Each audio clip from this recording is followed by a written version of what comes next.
Halo teman-teman, assalamualaikum warahmatullahi wabarakatuh. Saat ini patut kita bahagia ya, kalian terutama yang pendukung 02, karena untuk 2 putaran sekarang ini semakin dekat teman-teman ya. Semenjak kemarin tim IT dari Bapak Amin ini dikunjungi oleh Anies Muhaimin. Videonya yang ini teman-teman. Ini ketika Bapak Anies mengunjungi tim hukum ataupun tim Amin ya, yang sangat optimis bahwa Pilpres kali ini akan berlangsung 2 putaran ya. Dan yang akan melenggang ke putaran berikutnya itu adalah 02 dan 01, karena melihat angkanya teman-teman. Semoga itu bisa terrealisasi dan semoga itu bukan hanya doa saja ya, benar-benar terrealisasi. Tapi saya berharap Pak Ari dan THN kerjasama dengan tim 03 untuk menyusun berbagi data, berbagi sinergi agar kita sama-sama menyelamatkan demokrasi di tanah air. Assalamualaikum warahmatullahi wabarakatuh.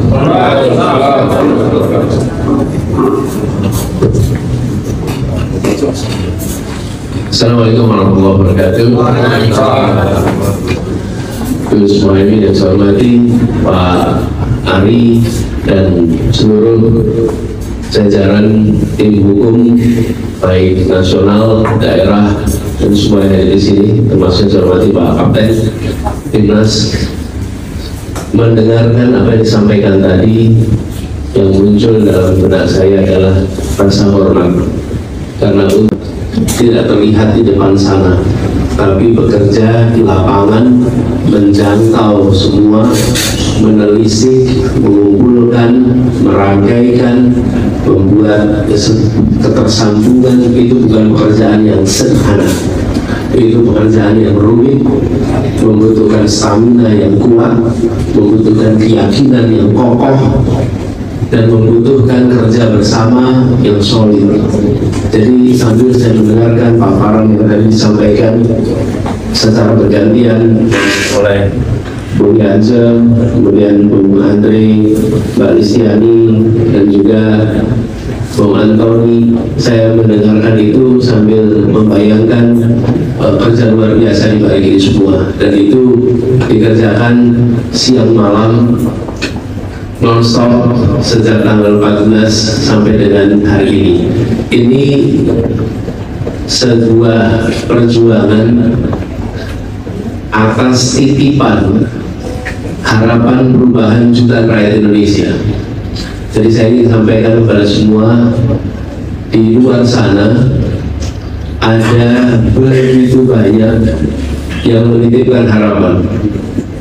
Dan harapan itulah yang sekarang sedang kita jaga, dan harapan itulah yang teman-teman semua tim hukum bekerja mengamankannya, karena mereka secara serius menginginkan adanya perubahan. Ketika kemudian yang menginginkan perubahan lalu tergusur oleh praktek-praktek, itu yang harus kita sama-sama hadapi. Jadi teman-teman sekalian, seperti yang dikatakan oleh Gus Imin, kita harus jalan terus, kita tuntaskan. Jadi kalau dibilang bukan masih semangat, memang tetap semangat. Dari dulu tidak ada yang berubah, tidak ada yang bergeser. Jangan masih, kalau masih itu nantinya tidak ada. Tapi ini tetap semangat, makin semangat kita tuntaskan perjuangan ini semua terkumpulkan dan sampai tuntas. Dan bukan berhenti karena lelah, dan berhenti karena misinya sudah tercapai. Di sini kita berhenti. Jadi kita masih panjang perjalanan ini. Kami berdua ingin sampaikan kepada semua, kita di Jakarta solid. Jangan pernah terpancing dengan segala macam spekulasi yang bermunculan di kanan kiri. Kita solid, kita lempeng, kita jalan terus bersama-sama. Jadi ini adalah sebuah perjuangan yang sudah dilewati panjang. Jadi tidak mungkin hanya belok-belok dalam hitungan jam dan hari seperti sekarang ini. Jadi ini masih panjang, dan bagi sebagian yang aktif di sini pernah mengalaminya 5 tahun yang lalu. Karena itu ini jadi pengalaman bahwa kita harus perbaiki sistemnya. Dan bila pernah merasakan jadi korban, jangan pernah kemudian berbalik. Semoga itu bisa terrealisasi, dan semoga itu bukan hanya doa saja ya, benar-benar terrealisasi. Melihat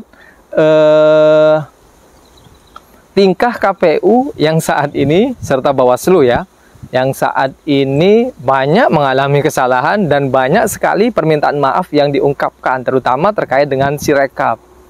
Dan terkait dengan Sirekap ini, ada tim IT ya, ada tim IT yang membuka kedok bobroknya Sirekap. Teman-teman dengarkan yang ini. Saya akan membuat chatnya supaya sesuai dengan keinginan saya.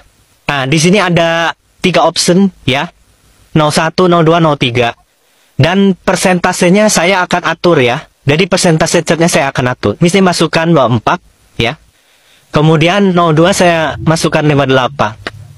Kemudian 03 saya masukkan 17. Ini chatnya sudah terbentuk dan saya masukkan, ini kan awalnya kosongnya. Saya masukkan 2000 untuk suratnya. Nah, di sini otomatis di sebelah kanan bisa terlihat ini sebagai data pengecohnya. AM 01 dapat 17, 37, kemudian 34 dan seterusnya bisa dicek ya. Dan di sini ada namanya TVZ 001. Nah, ini sampelnya tampilkan dengan 6 sampel ya. Nah, di sini ya, dari ke-6 sampel TVZ ini, rekan-rekan bisa lihat ada salah satu TPZ yang nilainya itu jauh sekali berbeda dengan yang lainnya.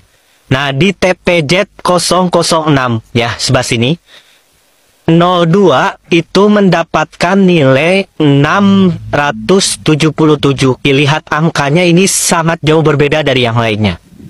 Nah, mungkin ada sesuatu yang terjadi di sini. Nah, setelah kita cek pas intinya itu ternyata nilai sebenarnya bukan 677 tapi nilainya 77. Jadi ada kelebihan 600 ya di sini ya. Nah, ketahuanlah di TPZ ini ada penggelembungan nilai sebesar 600 ya. Coba akan mengubah ya menjadi 77. Nah, nilainya sudah diperbaiki menjadi 77. Nah, akan tetapi setelah diperbaiki di TPZ 006 ini sudah benar, dia akan beralih nilainya ke TPZ lain ya. Jadi yang 600 di sini kelebihan akan lari ke TPZ 005. Kita coba ubah lagi setelah ketahuan ya. Kita ubah lagi menjadi seperti yang sebelumnya 126. Nah, dia lari lagi ke TPZ 004 ya. Otomatis ketahuan lagi kan. Kita ubah lagi menjadi 73 ya. Karena sudah ketahuan ya. Ya. Dan seterusnya sampai ketahuan diubah lagi ya. Dan seterusnya pindah lagi secara random ya. Jadi secara random dia akan terus berpindah ya. Yang warna kuning terus berpindah. Dengan tetap mempertahankan nilai persentase ini ya. 58.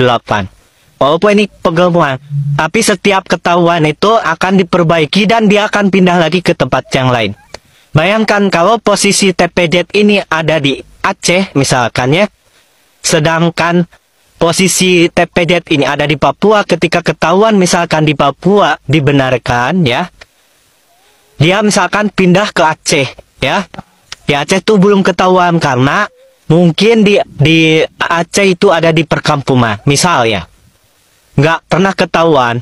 Nah, suatu saat adalah aktivis yang mengetahuinya ya, langsung diubah. Dia pindah lagi ke satu tempat ya yang kurang kritis. Akhirnya ini akan terus ada ya, dan tidak pernah ada orangnya tahu, ini hanya 6 sampel. Bayangkan kalau ada sejumlah 800.000 sampel TPZ.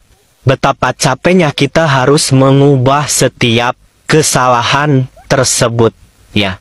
Tapi nggak apa-apa. Yang penting tujuan saya tercapai. Cat persennya sesuai dengan yang saya inginkan. Toh, yang capek juga mereka yang sibuk ngurus TPZ. Yang saya acak-acak angkanya. Walaupun angkanya terkesan mengada-ngada, yang penting persentase catnya sesuai keinginan saya. Oke, gimana menurut kalian? Apa yang kalian dapatkan dengan video tadi? Apakah kalian sudah punya gambaran bahwa cara kerja Sirekap itu seperti yang ditonton barusan? Silahkan teman-teman diskusi di kolom komentar. Sampai jumpa ya di video berikutnya. Jangan lupa share kepada teman-teman yang lain, infokan kepada teman-teman yang lain. Dan jangan lupa subscribe bagi yang belum subscribe, like, dan assalamualaikum warahmatullahi wabarakatuh.